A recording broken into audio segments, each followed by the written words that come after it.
ఒక అడవిలో ఒక జింక ఉండేది. అది చాలా అందంగా చలాకీగా ఉండేది.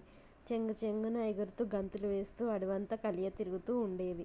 మిలమిలా మెరిసే తన చర్మం, దానిమీద అందమైన పువ్వులాంటి మచ్చలు చూసుకుని జింక ఎంతో గర్వపడుతూ ఉండేది. ఒకరోజు జింక వెళ్తుండగా దారిలో దానికి ఒక నక్క ఎదురొచ్చింది. నా దారికి ఎదురొస్తావా, ఎంత పొగరు నీకు, అంది జింక కోపంగా. ఈ అడవి నీ సొంతం కాదు, ఈ దారిని నువ్వు కొనుక్కోలేదు, అంది నక్క కూడా అంతే కోపంగా. అవి రెండూ తీవ్రంగా గొడవపడ్డాయి.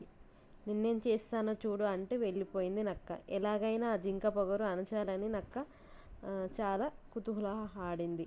మరుసటి రోజు జింక ఇలాగే ఒక తోడేలుతో పోట్లాడ పెట్టుకుంది.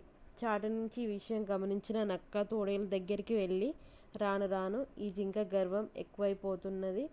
అది నీకు శత్రువు, నాకు శత్రువు. శత్రువుకి శత్రువు మిత్రుడు అంటారు. కాబట్టి మనమిద్దరం ఈ రోజు నుంచి మంచి మిత్రులం. మనమిద్దరం కలిసి దాని పొగరు అనుద్దాం అంది. అందుకు తోడేలు, ఓసి వెర్రినక్క, శత్రువుకి శత్రువు మిత్రుడు అనేది పాత మాట. ఎవరికి శాశ్వత శత్రువులు గాని శాశ్వత మిత్రులు గాని ఉండరు అనేది కొత్త నానుడి. వినలేదు. నువ్వు ఈరోజు నీకు నాతో పని పడినట్టుగా రేపు నాకు ఈ జింకతో పని పడవచ్చు అంటూ వెళ్ళిపోయింది.